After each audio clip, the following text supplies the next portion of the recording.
Hi, everyone, and welcome to this episode of Wound Care Pro with Nurse Practitioner Anne Walsh.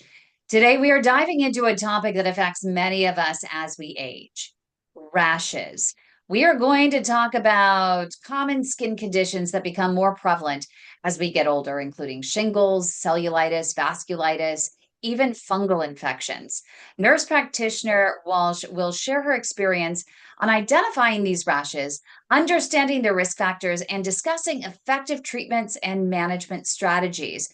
Whether you're a healthcare professional looking to expand your knowledge or someone simply concerned about skin health as you age, this episode is going to be packed with valuable insights for you. So let's get started with our expert nurse practitioner, Anne Walsh, who is the founder of Wound Care Pro. If you want to get Wound Care Pro, which is chock full of incredible information, the latest in research for wound care, make sure you go to your App Store or Google Play and download it. It's just $4.99. And she has the most up-to-date information on taking care of wounds, all kinds of different wounds and skin conditions. So make sure you download it. But today we are just going to talk about one topic. It's all about rashes. Welcome, Nurse Practitioner Anne Walsh. Thanks. Great to be here. So what do you think? Should we start with allergic rashes? I mean, so many of us get them for so many Sure. different reasons. So what are the most common causes of allergic reactions or Well, allergic rashes, I should say?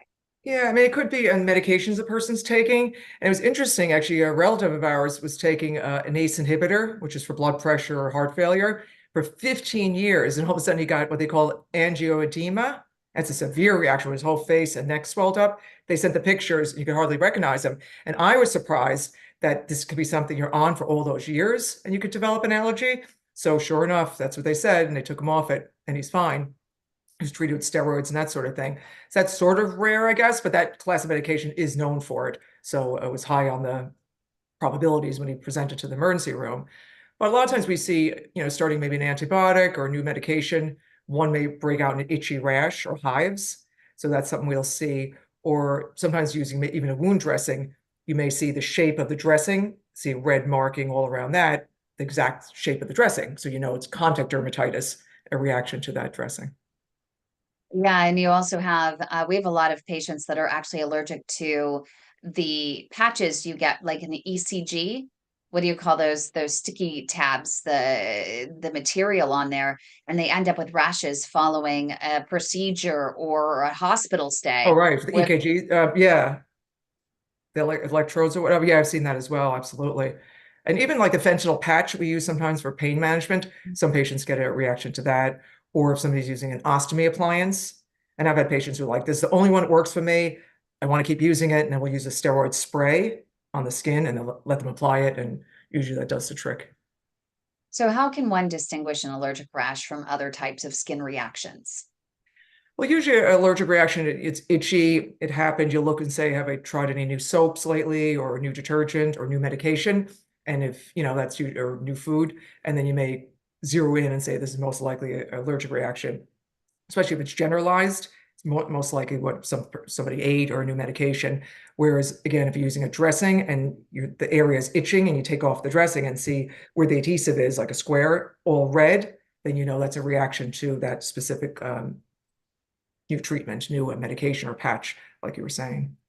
Is Whereas there another any rash, like it specific, might be different. It might be one side of the body, like the yeah, shingles we talk about. So that would be a different kind of a rash.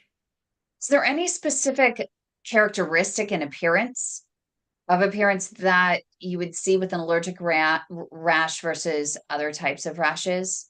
Yeah, and you Is might there? see hives where it's sort of like welts almost on the skin, maybe from poison ivy, you might have a reaction, or again, new medications.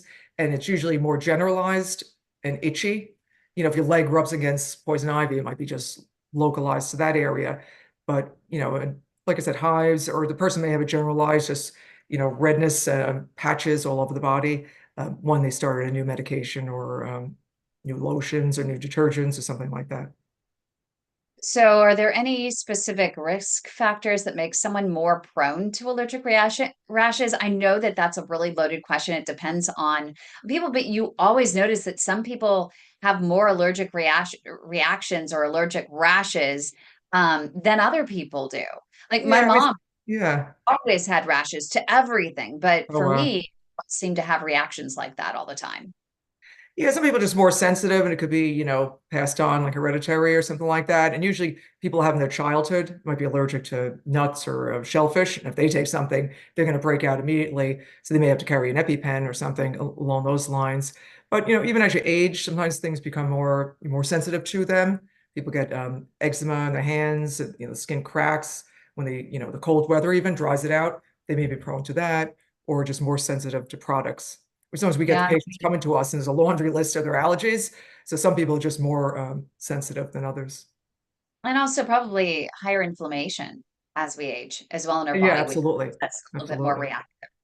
Yeah. What are the standard treatment options for allergic reactions or allergic rashes? I keep saying reactions, but I mean they're one and the same in Yeah. this allergic rashes. You mentioned some steroidal sprays. Yeah, sometimes steroids may be needed if somebody has an itchy rash from, let's say, a dressing that we're using localized. Put hydrocortisone on there, maybe twice a day, and as needed until that clears up. If somebody has more generalized, you give them something like Benadryl, like an antihistamine, because the whole body they're itching, and you're not going to put steroids all over the body. Somebody has a severe allergic reaction, they may need oral steroids even to manage that. So I would say, steroids, antihistamines like Benadryl, and that sort of thing, and stopping whatever's causing the allergy too. I know this is a rhetorical question, but I'm going to ask it anyway. What preventative measures can people take to avoid allergic rashes? Yeah, I mean, just watching out if they know what they're allergic to keep an eye out for that, and just if they're extra sensitive, just being careful what kind of products they're using. They may have multiple, chemicals in there, or let's say, and that sort of thing that they may be more sensitive than the average person, or Yeah. more natural And things, let's say. And before we get into our conversation about shingles, I want to give a shout out to someone watching on YouTube. We have Patrick Walsh shopping, watching on YouTube. So welcome, Patrick, and make Welcome sure to aboard. yes, welcome aboard, and make sure you let our YouTube producer Joshua know if you have any questions or comments that you'd like us to share, and we will make sure to mention them. And if they're questions, we will ask them if it's during the episode. So that being said, let's move on to shingles. It is, I think, one of the number one fears for people as we Yeah. hit age 50 and we're told, okay, it's time to get the shingles vaccine. And people are debating, do I need the shingles vaccine? Does it really work? When people get shingles, man, you think the whole world's coming to an end. Talk about shingles and how it differs from chickenpox. I think that's a good way to start. Yeah, so it's caused by the varicella virus that we get when we get chickenpox, and it stays dormant in our bodies. So as we age, or if you're on some kind of immunosuppressive medication, or undergoing surgery, and your body's kind of diminished, it may reactivate and cause shingles. So it's a very painful rash, and if it's not treated early enough, sometimes you can have later effects, and the pain can last a long time, even after the rash is gone. So it's important to get it treated within 48 to 72 hours when this occurs. What are the early signs and symptoms of shingles? Yeah, you may get some tingling and itching in a certain area, and you might not even see anything. And you're like, oh, what's going on there? And then the next day, let's say, you might see little vesicles, like fluid-filled little, areas on usually one side of the body, whether it's like here in the arm, the chest, the face even. And then that'll clue you in, and usually it's painful, like I said, and they may get some kind of prodromal, like, feel like itching or something's brewing there before it even occurs. Now, those who are most at risk for developing shingles, people with low immune systems, and people who've had the chicken pox. Is that correct? Yeah, I mean, you're not going to get shingles if you never had the chicken pox, but if you're exposed to somebody with shingles while the lesions are, That too. moist and draining, you can actually get the chicken pox from that person, and then you can get shingles. So that's interesting. But yeah, usually, if the person's had chicken pox any time in their life, they're prone to get shingles. Usually older people, if you're on, we'll say, chemotherapy or steroids, or that sort of thing for but anybody could technically get it if your body's under duress or stress. It could reactivate that chickenpox that lie dormant. So That's interesting. So really a key to preventing the or lowering your risk for shingles would be, well, number one, stay away from people who are exposed. Yeah, yeah, right. They say they have it, or if you see something on the skin, say, let's just fist bump or let's just wave. But number two, building up that immune system, making sure you're doing everything in your power to keep that immune system healthy and boosted, which I think would Absolutely. be important. Yeah, Okay. and I've seen people, when the rash goes away. There's one lady in her 90s, and she was describing she had shingles way back, and she still needed pain medication like methadone to treat that pain. It was, in the chest or around this area here, and it was burning. And this, and she described this went on years ago, but I guess it was let go. And she was one of those people that what they call post-herpetic neuralgia. So the pain is in the nerve, quite painful, burning, and sometimes you need a lidoderm patch or something local or something, like an opioid, even if it's so severe. What complications can arise from shingles if left untreated? Well, the pain, like I said, it could be the postherpetic neuralgia that stays on long after the rash is gone. Or if somebody has it on their face, they could actually, lose their vision if it gets in the optic nerve. So it's an ocular emergency. Let's say if they have it along the face, you want to get them checked and get them treated so that it doesn't, they don't risk losing their sight in that eye. What are the current treatment options for shingles? Is it just pain management? Well, pain management, a lot of times antivirals like Valtrex, acyclovir, that class of medications, if it started quick enough, it could hopefully, treat the rash and prevent these complications of postherpetic neuralgia. Is there anything I didn't ask about shingles that you want to make sure that people understand? I know there are vaccines that are available, and it is something that people should ask their doctor about to ensure that it's right for them. Yeah, so the vaccine, and you can still get shingles, but much less likelihood. And if you do get shingles after the vaccine, it won't be as severe of a case. So it is something I'm probably thinking about getting it myself down the road. It's two vaccines, one, and then about a couple of months later, get the second one. So it is, I've seen severe cases in the field I work in, of course. As one guy came back from the hospital, he had lung cancer and he was treated there, and then he got shingles, and they put a dressing on that stuck. This poor guy was in so much pain, and he had no dressings in the house. I had to use bottled water, soak the gauze to try to remove it, and it was across his whole back all the way to the chest. Well, that was the most severe case I saw. It's horrible, so. And we have Kim who's in our live studio audience, and she says, Kim, if you want to unmute and share, it seems interesting. You didn't have the normal onset at a normal age of shingles, it seems. Yeah, I got it in my 20s. It was on my head, and then I got it again in my 50s. But neither time was anything, prescribed for me. But it presented weird because it didn't actually have a rash.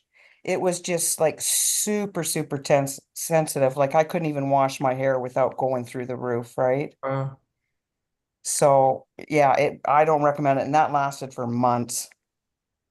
Yeah, and so it just for those people, I mean, I know for me, I know it's going to be right for me to get that shingles vaccine because I really want to mitigate my risk of getting it because my grandfather had it, and literally he told me the world was coming to an end when he had it. It was yeah. that painful. And Marcia, who is here also in the live studio audience, has kind of the flip side of getting the vaccine. And you say the vaccine also knocked you on your butt just a little bit, huh?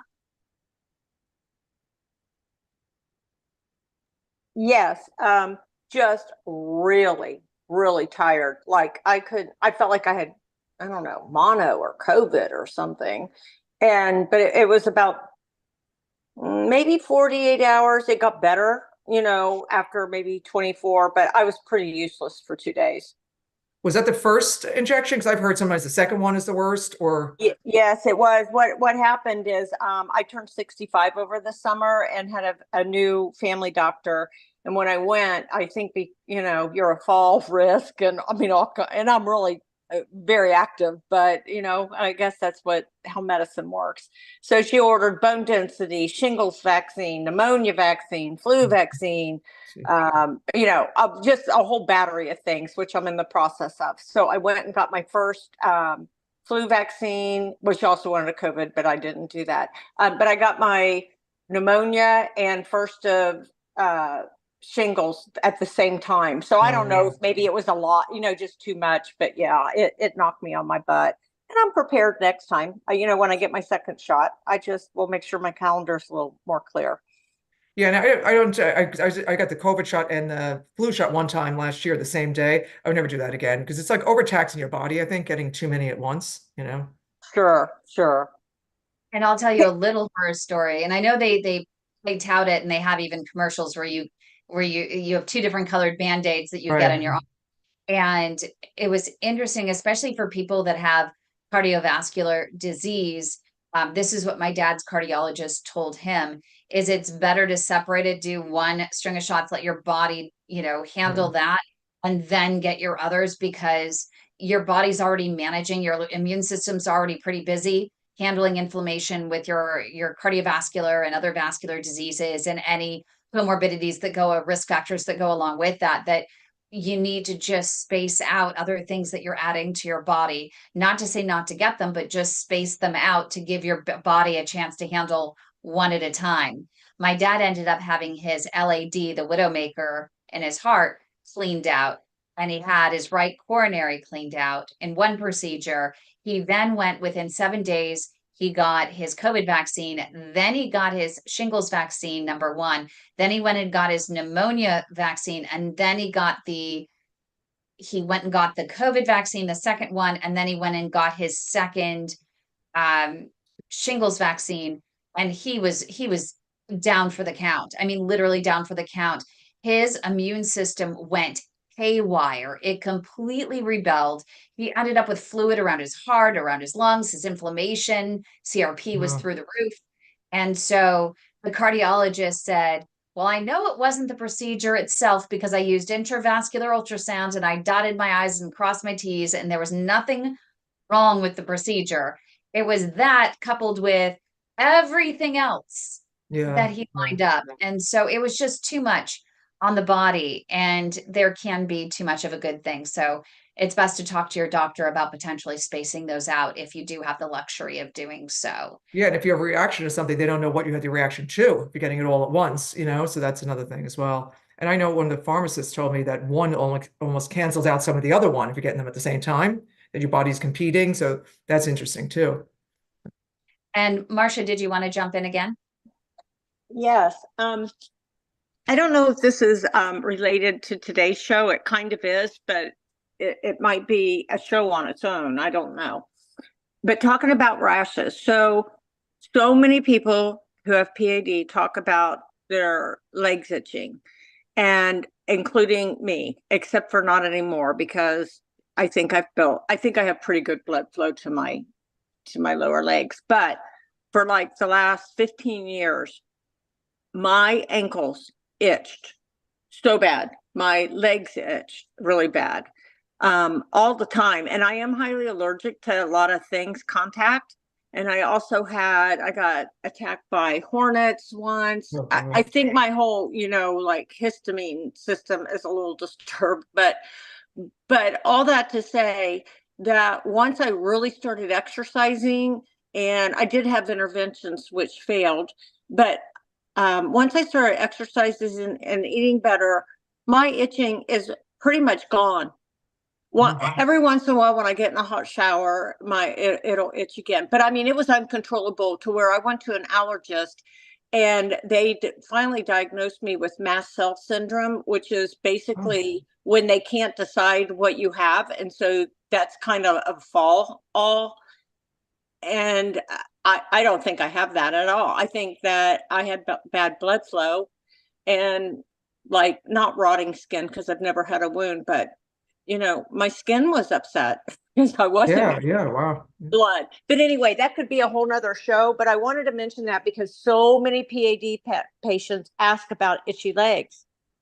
It's a Wow, huge. I'm gonna look into that because I know a lot of times with the venous leg issues, there's a lot of itching like stasis dermatitis, but with just plain arterial, interesting. I'll have to look it up. With I the wish lack you of blood would. flow. Thank you.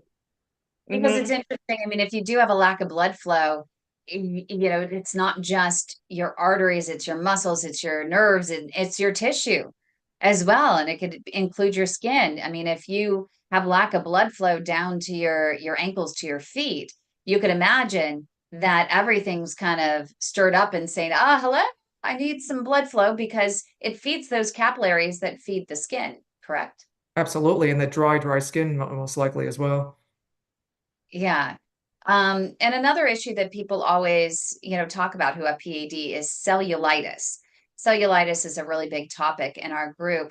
Can you talk about cellulitis, what it is and what causes it? Sure. Do we want to look at the pictures I have here, or do we warn Yes, people definitely. if everyone's okay with it? So we I'll want to see. warn everybody that some of the pictures, some of the images that nurse practitioner Anne Walsh is sharing may, be a little disturbing to you. They're graphic, and so you can just listen in and turn away if you so choose. So, with that being said, go ahead and share the images, nurse practitioner Anne. Okay. Let's try to make this bigger. Are you able to see it? We're able to see it. Yep. Oh, okay. Yeah, so just talking about cellulitis. So the upper right-hand corner there, you can see an example of cellulitis on somebody's leg, which is a bacterial infection of the skin. And it can happen at any part of the body, but most of the time we see it on the legs. And usually if the person has vascular issues and this edema in the legs, they're more prone to cellulitis. Also, if you have diabetes. So usually it'll look something like this, and maybe weeping, maybe tender to the touch, it might feel hot to the touch, and that's usually how, and you might have swelling. So that's usually how we determine it's cellulitis versus something else. And I can see that you have cellulitis versus fungal infections versus shingles, or Yeah, I have a couple other pictures here just to show, right? So cellulitis, sometimes if somebody has venous leg issues or mixed disease, arterial and venous, they may get, stasis dermatitis, like it's kind of the leg is, hyperpigmented, discolored, but it's not hot to the touch. But sometimes it's hard to tease out, is that cellulitis? But what you do is feel it. If it feels hot and the person's like, ouch, it really hurts, then it's cellulitis. They need an antibiotic. Or if it's not, it's just more the pooling of the blood in the legs. It may be itching, and they just need something like a topical steroid to manage that. If we go over to the left-hand corner, fungal infections are more, you'll see those, but between the toes, any kind of area that's prone to moisture, skin folds, because the fungus loves, moisture and warm, dark environment. So you may get something like you see on the top left. This is like athlete's foot, let's say, and that's moisture. It could be, it's, contagious. So if somebody's in the gym and they're walking around barefoot using the showers, if they're not, clean, they could pick up, or using a towel. Somebody else has a fungal rash, it could be spread like that. The middle person is moisture from incontinence. So just continuous exposure to moisture. So it's very red, you see those little dots, and usually it's itchy. And the other person just shows somebody on their back, just widespread itchy rash. Person sweats a lot, so it's moisture from that. And if we go to the bottom left, this is more, we were talking about allergic reactions. So the bottom left, that's a typical, the person was taking Cipro for a urinary tract infection. And in a couple of days, he was on 5-day course. By day 4, he broke out this whole rash. We stopped it and put him on Benadryl, and he's healed. The person next to him was a lady who had a hip replacement, and that's the incision line on her, it was a right hip, I believe. But the dressing they put on, you see it's the shape of the dressing. She was scratching at it, and we removed the dressing and put topical steroid, and that took care of that. And are there any specific risk factors that increase the likelihood for cellulitis in particular and developing it? Yeah, so if the person has swelling in their legs, so much higher risk. And if they have diabetes that's out of control, and that they're a high risk as well. So just trying to keep that edema under control is huge, and keeping the legs clean and managed. So if, every day, good skincare, and trying to prevent any injury. If you get a bug bite, let's say, or bump your leg and you have an opening, that's where the bacteria get in and it spreads along the skin. And especially if there's edema there, you're more likely than somebody without edema to get a cellulitis from, bug bite or whatever. And also if somebody has diabetes and your immune system is compromised, you're more prone to get an infection like this. What are some of the standard treatment protocols for cellulitis? I mean, obviously you were talking about, some of the topicals. Yeah, some of the topicals, if it's pretty localized. Otherwise, the person may need an oral antibiotic. If it's really severe, they may need to go to the hospital for IV antibiotics. But usually with these, we treat it with a oral antibiotic for a couple of days and compression therapy, a little light compression, help the swelling go down. They may need a water pill for a couple of days if they're not on one. If they're on one, we may increase it for 3 days, like double it to get rid of all that edema and have the person elevate their legs and good skin care to prevent it from happening again. So it seems like with cellulitis, it's really important if you think you have cellulitis, you always should contact your primary care physician and make sure you get seen as soon as possible because I mean, I'm sure there are things that you can do at home, but first it's good to have a physician look at it and make sure to officially diagnose it. Yeah, if you see that one leg is swollen and the other one's not, if they're both swollen and red, you might be in, fluid overload. But if one in particular and then it's tender, definitely contact your healthcare provider to get on top of that.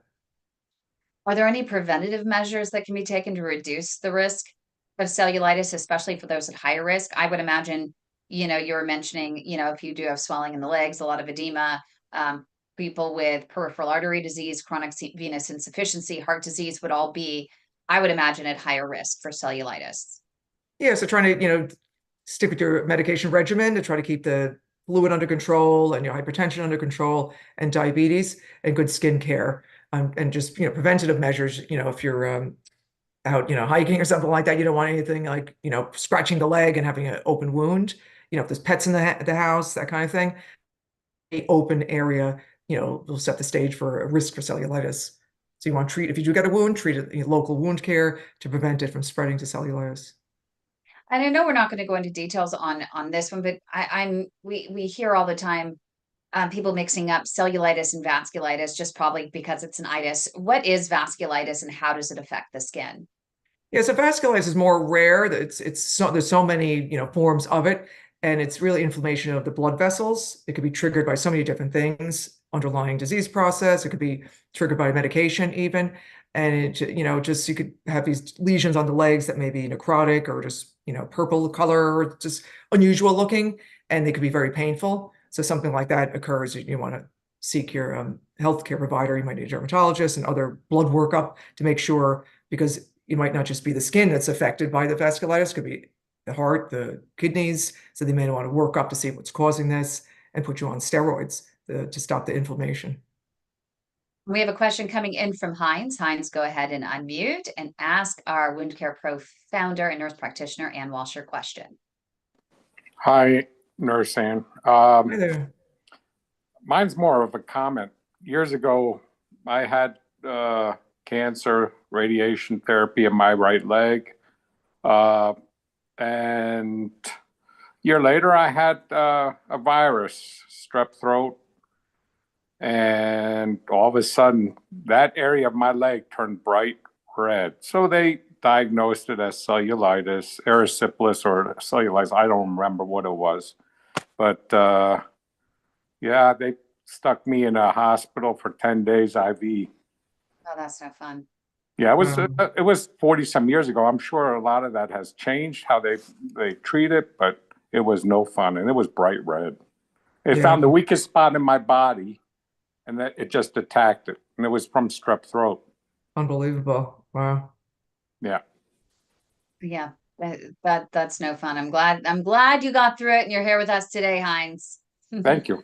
Absolutely. And I put an example of the herpes zoster, it's called, or shingles is the other name for it, just so you can see how it's in one line, one side of the body, underneath the cellulitis.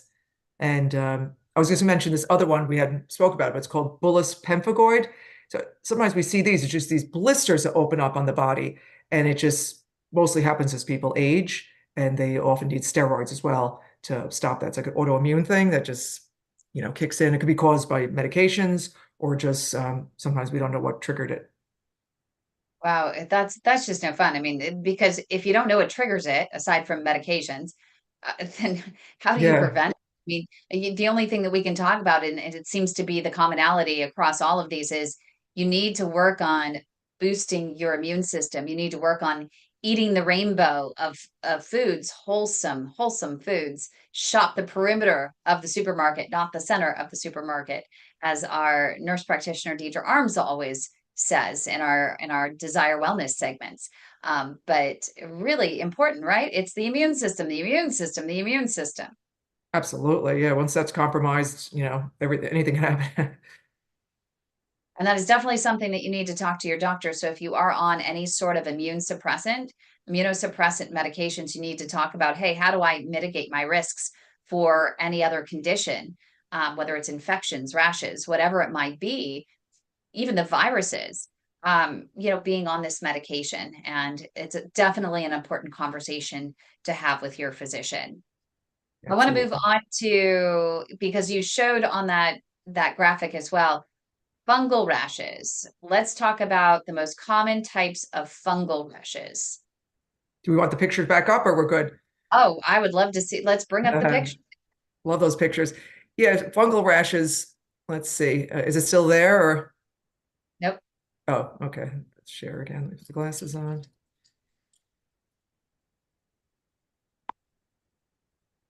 Yeah, you mentioned so fungal rashes, they can be caused. You could share a shower, at the gym, and you walk in the same water and on the same surface that as someone else who might have some sort of fungus, and that's an easy way to catch the fungus. But Absolutely. talk about what are fungal rashes and also how they can be distinguished from other types of skin conditions.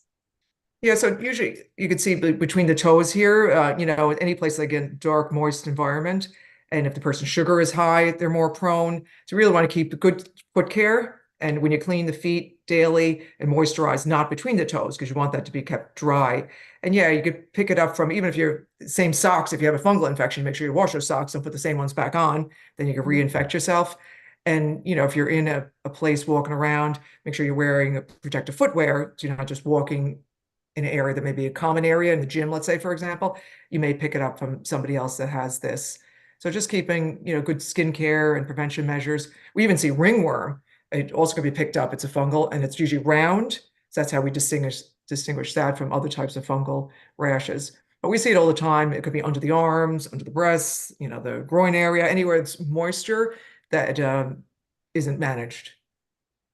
And So that's why you always say, you've said this over and over again in a variety of different episodes, do not put your moisturizer in between the toes. Absolutely. Yeah, that's where you want to keep dry. And we use, there's antifungal powders, there's antifungal creams. So if it's between the toes, I like the powder because it'll help dry the area and treat the fungus. Where if an area is, peeling and dry on the base of the foot, let's say, then the creams may work nicely there. And anyone's incontinent, like this one up in the middle, will use antifungal moisture barriers where they have the antifungal agent in a zinc oxide base. So you could put that on, it'll treat the fungal infection and the moisture, seal the moisture out.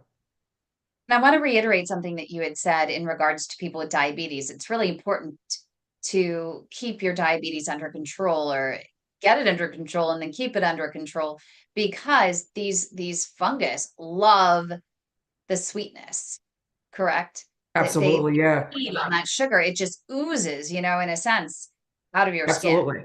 We even see a lot of oral candidiasis, like thrush, in patients with diabetes that's out of control. So they get that white coating on the tongue. It's all part of, these fungal rashes that could happen, especially with people either immunocompromised and diabetes, sure.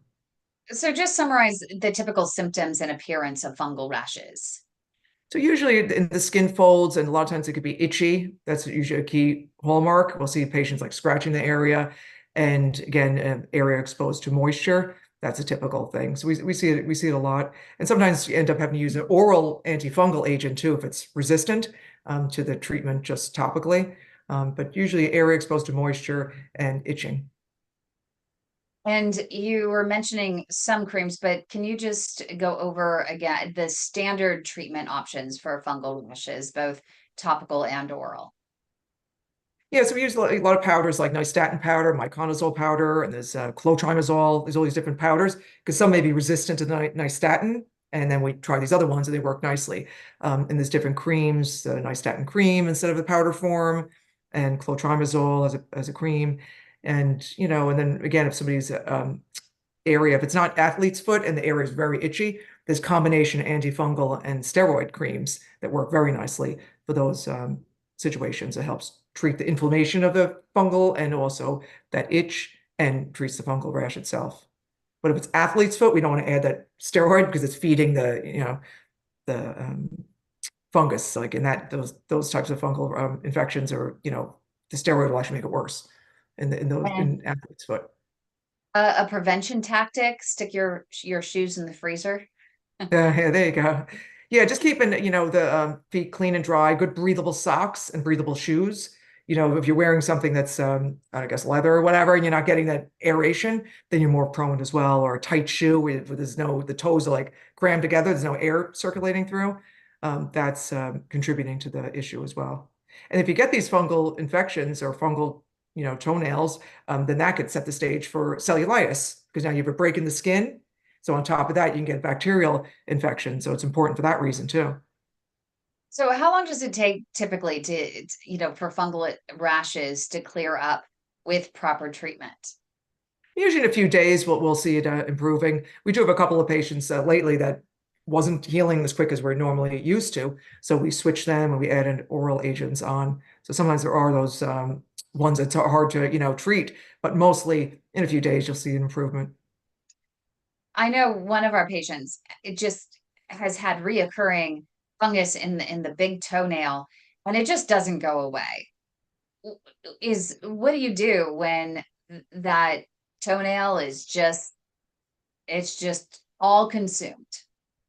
Yeah, it's tricky because some of those treatments for the fungal and the nail, like, cause all these major side effects. It's like hardly worth, the risk. So sometimes we use even Vicks Vapo Rub, which is over the counter, over the area like twice a day or so, or tea tree oil, and it helps a fungal nail rather than dealing with all these side effects of some of these antifungal systemic agents. Well, that's a new tea tree oil or Vicks Vapo Rub. Vapo Rub, yeah, yeah. There's some literature on it.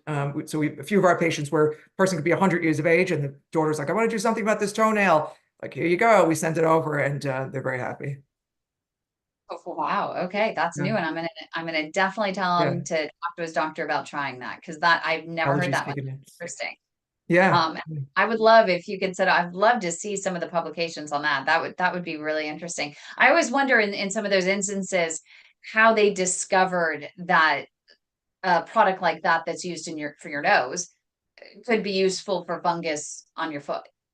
I know, it's amazing. Well, certain medications are out for one thing. Next thing they say it's hair growth happening. They're like, oh, let's use it for hair growth.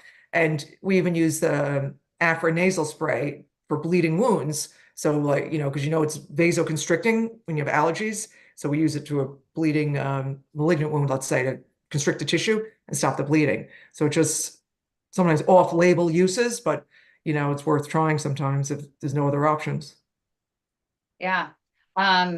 One thing that Kim is mentioning, the tea tree oil, you have to be very careful if you have pets. So dogs or cats, you need to make sure to be very careful if you have tea tree oil around the dogs and cats. Just be warned.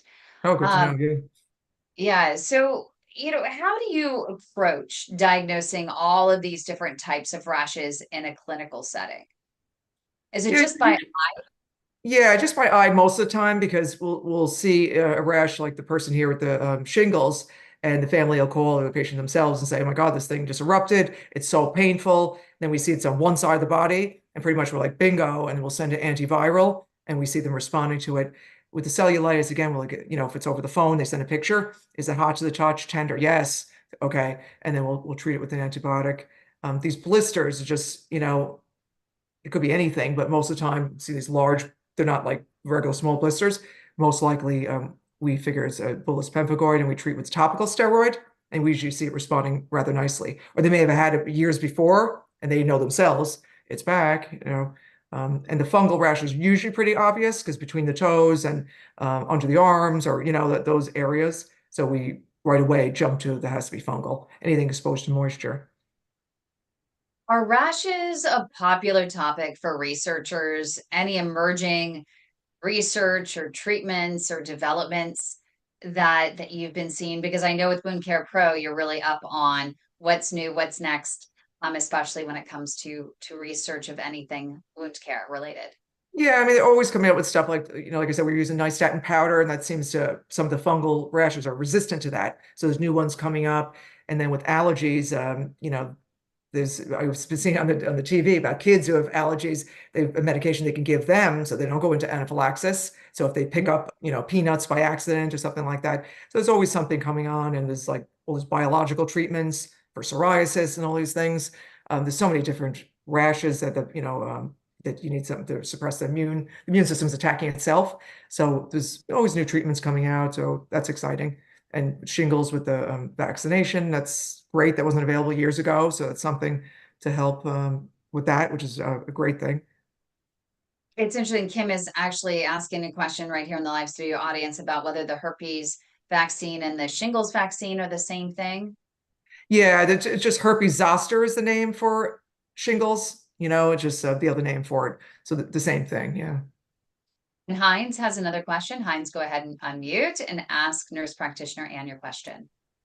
How does, is it still used colloidal silver? Yeah, well, there's a lot of dressings that have silver in them, so it's different forms. So we do use that a lot, whether it's a silver gel or absorbent dressings, that the silver's in there, which is great. Because even if it's somebody has cellulitis, an open wound, the silver products work nicely there. Okay, thanks. Sure. And how do you, I imagine that people wait even a day too long sometimes to seek an official diagnosis and treatment for their rashes. How do you educate patients about the importance of seeking timely treatment for rashes? When should they seek care, and when is it sufficient to just treat at home? Yeah, I think if it's a local something, they may want to try if they know they got a little poison ivy rash, if they were out, in the garden or whatever, and then they've had that before and they know how to treat it with some steroids, that's fine. But if you have diabetes and all these other things going on, you don't want to let something go that could be easily treated before it turns into something else. Like I said, with this fungal between the toes, if that's let go, it's not going to resolve on its own, and it could lead to cellulitis as you scratch the area, then get a superimposed infection. So, and if somebody like this down here on the left, is a generalized rash all over the body, and you're taking a new medicine, that's not, and he's scratching all over, you may get an infection from that. Are there any misconceptions? I think this will be my final question, but any misconceptions about any of these rashes that we've discussed that you frequently encounter in your practice or that you even hear about?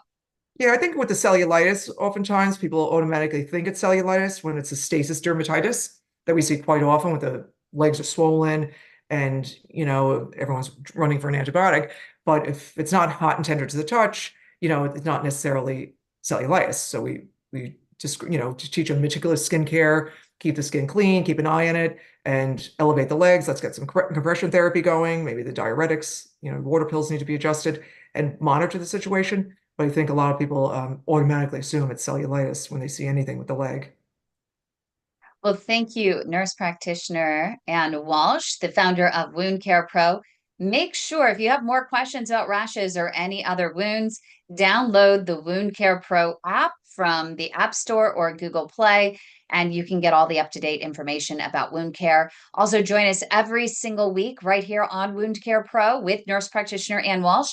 Every week we take on a different topic, but if you do have additional questions, you can always join us any Wednesday at 6:30 p.m. Eastern Time, 3:30 p.m. Pacific Time, and ask Nurse Practitioner Anne Walsh your questions, anything that is important to you about wound care. You can also subscribe to our channel. It is youtube.com/@thewaytomyheart. Click on the live tab and you can see all of the upcoming episodes, and make sure to click notify me to get notified when all of these episodes with Nurse Practitioner Anne Walsh are happening. Thank you so much, everyone, for joining us. Thank you to Tom and Patrick joining us on YouTube and our live studio and our live audience there and commenting. Big shout out to them. And thank you to all of you in our live studio audience here as well, Kim and Marcia and Heinz and Marie and so many more. We really appreciate your support and being here to learn so much more from Nurse Practitioner Anne Walsh. And of course, we appreciate your time, Nurse Practitioner Thank you. Anne, Absolutely. so Great to be much here. for joining us, and we'll see